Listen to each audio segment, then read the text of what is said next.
que é essa queda de braço que está sendo travada agora entre Congresso e Supremo Tribunal Federal por conta de temas que os parlamentares entendem que são do Legislativo, mas que o Supremo Tribunal Federal tem julgado também em seu plenário. Por exemplo, a questão das drogas, do aborto e o marco temporal, e esse sim ganhou ali uma outra escala exatamente porque na mesma semana em que se definia algo no Senado, o contrário estava sendo decidido pelos ministros do Supremo Tribunal Federal. Já quero jogar esse assunto para vocês por aqui e começo contigo, Gustavo Segré. Quando a gente tem um mesmo assunto definido por casas diferentes e com caminhos completamente diferentes, que recado que a gente dá para a população e principalmente para as pessoas que serão impactadas por essa decisão? Boa tarde de novo aos colegas, a nossa querida audiência, sobretudo. É complicado, Evandro, porque nós temos duas visões diferentes da mesma questão. E o pior, é um problema claramente de poderes, uma briga de poderes. Hoje dá a sensação que o Brasil está mais num triunvirato que numa república, em que cada um dos poderes está indo para um lado diferente, tentando mostrar qual é o limite. E nesse ponto em particular, a dúvida é, será que o presidente vai vetar essa determinação do Congresso? Seria absolutamente inócuo. Por quê? Porque já foi aprovado por 283 deputados e 43 senadores. E para derrubar o veto, precisaria 257, e 41 senadores. Então seria mais para agradar o STF. Mas isso está apenas começando. Felipe Monteiro, você enxerga essa queda de braço e enxerga também que ela pode trazer um ruído bastante grande nesses temas que tem as duas casas brigando e puxando a corda para ver quem vai defini-los? Sim, acredito que sim, Cini. E digo mais ainda, né? Nesse caso específico, o Congresso está completamente sem razão. Né? Eu discordo do Segré um pouco. Por quê? Sem razão? Do posicionamento dele. Concordo. Porque existe algumas possibilidades que dá para o Congresso tentar fazer uma discussão mais ampla sobre o papel do Supremo, fazer uma reforma constitucional ampla, porque todo mundo apoiaria. Por exemplo, todo mundo sabe, né, que o Supremo Tribunal Federal, a Suprema Corte de todos os países do mundo, é responsável por decidir questões constitucionais. Então, acho justo, por exemplo, o Congresso fazer uma reforma constitucional mesmo do Supremo Tribunal Federal, discutir o papel do Supremo Tribunal Federal, evitar que assuntos concretos, né, de pessoas específicas cheguem até o Supremo Tribunal Federal. É bom lembrar, né, que o caso das drogas, por exemplo, chegou por meio de recurso extraordinário até o Supremo Tribunal Federal. Ou seja, pessoas discutindo o caso concreto, no caso foi a Defensoria Pública de São Paulo, que entrou na justiça, né, para tirar da prisão uma pessoa que estava portando 3 gramas de maconha, chegou até o Supremo Tribunal Federal. Evitar que esses assuntos concretos cheguem até o Supremo Tribunal Federal e relegar ao Supremo assuntos de matérias materialmente constitucionais seria muito mais efetivo e muito mais eficaz, não é? Isso que o Congresso Nacional fez vai cair do descrédito, mais uma vez, o Congresso, por culpa do Congresso. A lei é inócua, Porque para você mudar uma emenda constitucional, só através de emenda constitucional. Você não pode mudar uma emenda constitucional através de uma lei. Vira uma discussão de botiquinha essa lei. O Congresso, infelizmente, saiu atrasado. O Supremo legislou sobre a Constituição, que é o que o Felipe falou, que é o dever do Supremo Constitucional. Mais uma vez, o Congresso saiu atrasado. Segré, eles estão discordando de você. Tudo bem, mas eu vou abrir para o seu argumento. Eu escutei claramente e a tua palavra foi mágica. O Supremo Tribunal Federal legislou. Não é um poder do Supremo Tribunal legislar. Desculpa, para isso está o Congresso. Eu discordo. Eu acho que... Fala, Zoni. O que aconteceu exatamente foi um voto justamente sobre o artigo 231 da Constituição, que garante os direitos das propriedades para os povos originários. Está lá, o artigo 231. Então, basicamente, o que foi decidido pelo Supremo é a questão de aplicação do marco temporal por fatos constitucionais. Se você pegar todos os votos, fala que o artigo 231 garante a questão do direito à propriedade para os povos originários. Está expresso no artigo 231 da Constituição. Aí vai lá o Congresso, para dar uma resposta rápida, faz uma lei infraconstitucional. Se está na Constituição, no 231, como que você me faz uma lei ordinária para poder derrubar uma questão constitucional. O que é importante, Evandro, também lembrar que a lei já estava tramitando. A lei já havia sido aprovada na Câmara dos Deputados quando o Supremo Tribunal Federal fez a sua decisão. Então, cabia um pouco de bom senso aos ministros do Supremo de devolver a questão à Câmara ao Poder Legislador eleito pelo contribuinte brasileiro. Tem um erro material e formal na forma. Esse é o material argumento deputados. É uma emenda. Em outros tempos, o Supremo Tribunal Federal fazia isso, devolvia a discussão para a Casa Legislativa e a Casa Legislativa tem um erro aí na tua discutia sobre o tema. Que erro? Tem um erro na sua premissa que é o seguinte, né? Nada impede o Supremo Tribunal Federal de julgar a posteriori a lei inconstitucional. Sim. E ela vai então, ser... no final das contas, o Supremo Tribunal Federal ia decidir sobre a questão do marco temporal, porque é uma questão constitucional. Sim, e vai acontecer dessa lei ser julgada inconstitucional de novo. E tem problema também, se é matéria constitucional, né, não tinha que ser emenda constitucional para mudar a Constituição. E mesmo assim, emenda constitucional seria discutível se podia ou não mudar esse artigo. Como é que você enxerga, lei ordinária, não tem dúvida. Eu enxergo o seguinte, em primeiro lugar, quando a matéria está tramitando no Congresso, eu acho que não deve haver julgamento antes da lei ser promulgada ou não. Porque a vontade popular que é o poder que emana do povo. Não é o julgamento do Supremo Tribunal Federal que vai fazer uma lei geral para todos. Isso não pode acontecer. Essa desconformidade que está gerando insegurança jurídica no país. Agora, eu concordo com algum dos colegas que é o seguinte... a lei é sobre o marco temporal, é sobre o tempo da coisa. Eu entendo que, como a matéria é constitucional, e aí vocês têm certa parte de razão, poderia ser melhor revisto isso ser feito por lei complementar. É um assunto que complementa o que está na Constituição. Porque, na verdade, eu entendo que a lei ordinária está valendo. É a vontade do Congresso de dizer quando é que se inicia o marco temporal. Ela pode ser feita por lei ordinária. Eu não vejo nenhum erro nisso. O que eu vejo é que seria maior acerto se fosse uma lei complementar, porque daí ela pendura no artigo da Constituição. Ela diz o seguinte, olha, a Constituição diz isso, vai ficar na Constituição, mas eu complemento os dizeres do marco temporal dizendo quando é que ele começa, quando é que ele termina. Então, eu vejo que a lei complementar seria um acerto maior do que a lei ordinária, mas eu entendo que a lei ordinária está valendo. Que é um pouco que está acontecendo na lei antidrogas.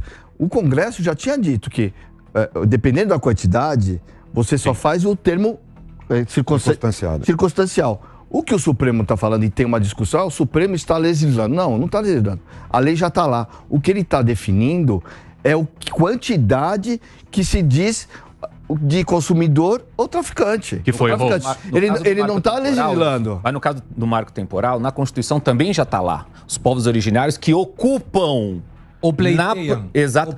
Olha só, na data 5 de outubro de 88. Então já existe na Constituição. A lei complementar já diria o seguinte, só para deixar mais claro, porque estava havendo uma discussão, ocupam, ou a partir de, qual é a data exata. Então a lei complementar ajudaria nesse aspecto. Olha, é 5 de outubro de 88, ponto. Esse é o ponto. Aí o Supremo Tribunal Federal vem e atropela o rito legislativo, porque o projeto já estava aprovado na Casa Legislativa, na Câmara dos Deputados.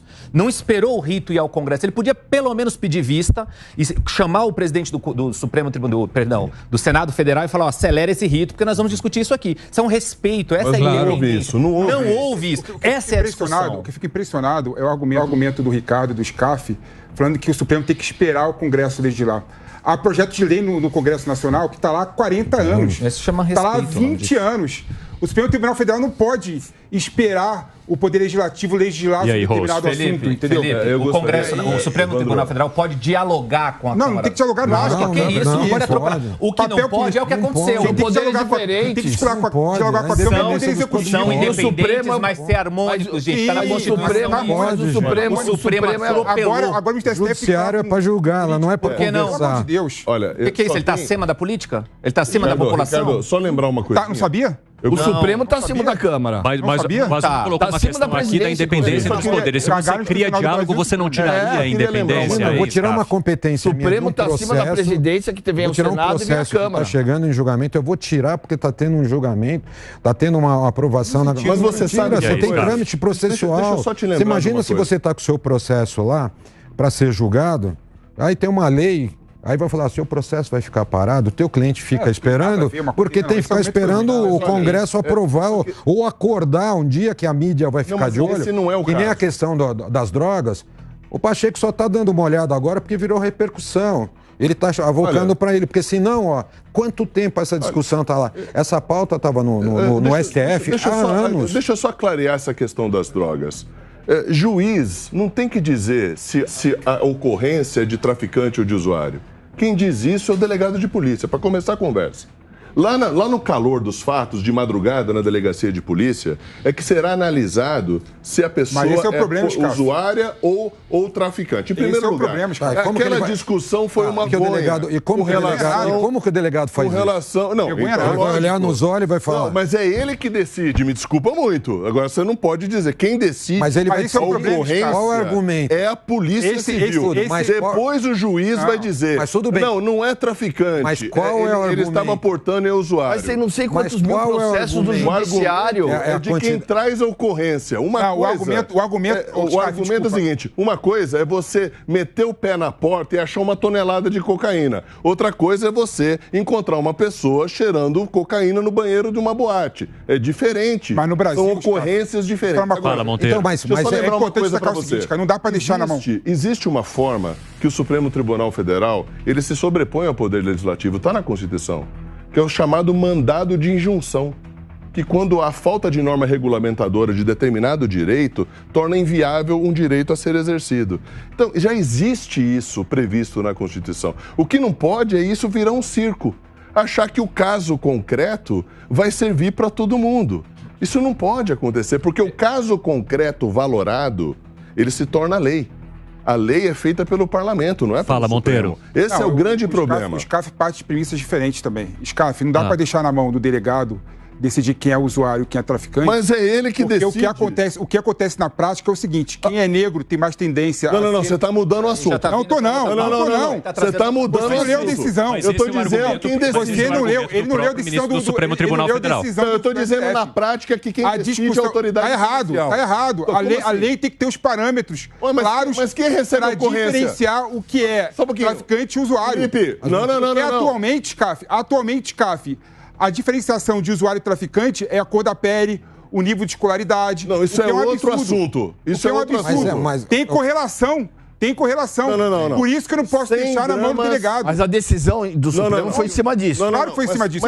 Mas o Felipe tá... Só um pouquinho. Mas quem é que vai decidir a ocorrência? Mas é isso. A ocorrência é apresentada no fórum ou na delegacia? Mas está no judiciário. Peraí, mas o judiciário está abarrotado de gente assim. Calma aí. De ações assim. As seccionais... Tem seccional que adota 45 gramas para ser portador, para ser usuário. Tem seccional que adota 33. Não pode, é só a lei que pode dizer isso. Mas é o delegado. Esse é o problema, é o delegado que está acionando. Mas olha só. Mas você acabou de falar que é o delegado que importa. Mas quem importa 100 gramas não pode fazer 20 viagens de 100 gramas por dia? Ele é traficante. Esse foi um argumento que você usou também, Gustavo Segré.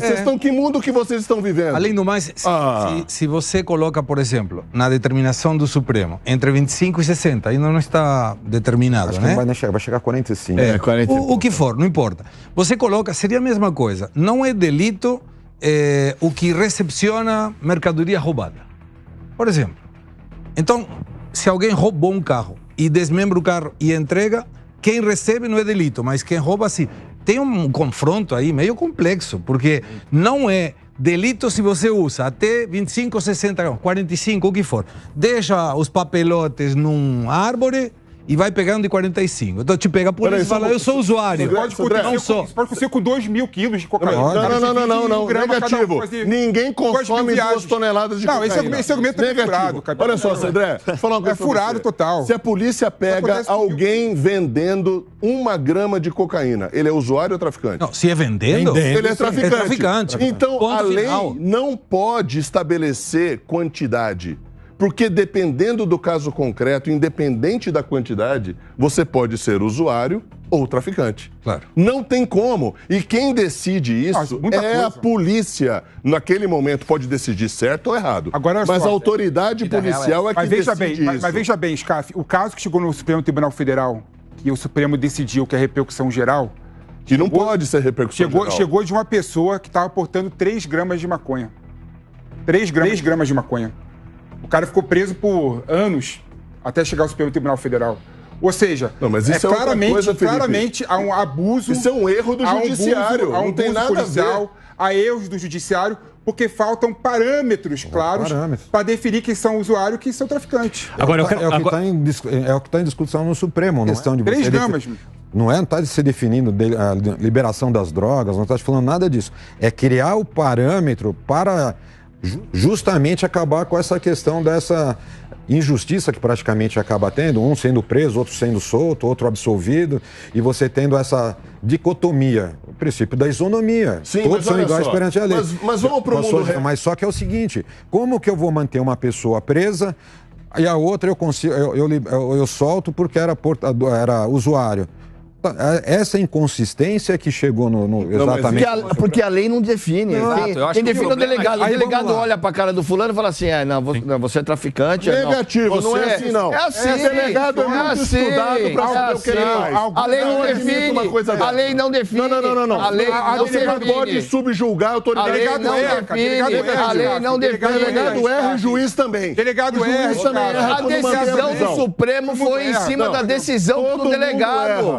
A questão é uma, a lei que o Congresso legislou e aprovou, ela diferencia o usuário de traficante. E essa é a questão. Não pode existir essa lei. Diferencia. Essa lei Mas diferencia. A lei diferencia. Mas aí que tá. Se você coloca... 28... Imagine o seguinte, você coloca, Felipe, que até 50 gramas o cara é usuário. Você acha que a mula da droga, que é o cara que é usado pelo traficante, vai carregar mais de 50 gramas? Não vai. Isso aí é inteligência que o traficante vai usar. 1.000 gramas também. Não importa, não importa. Tem uma dúvida. É o que vai acontecer. Felipe, tem uma dúvida.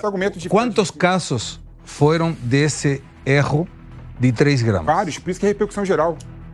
Foram vários. Centenas de casos. Tem mais de 1.000 casos no Supremo Tribunal Federal. Na Justiça do Brasil. A justiça, já teve casos que eu vi o processo que a pessoa que foi presa era uma pessoa que era de um nível social mais alto.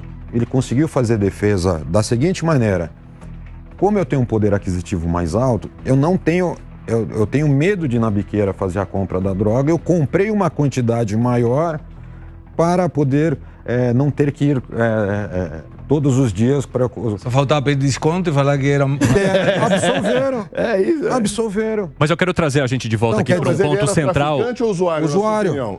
Então. Ele era usuário. Não estou dizendo. É o processo que o judiciário julgou, absolveu porque entendeu que ele tinha uma classe social mais alta, realmente indo uma biqueira era uma situação de risco, ele comprava por mês. Absolveram.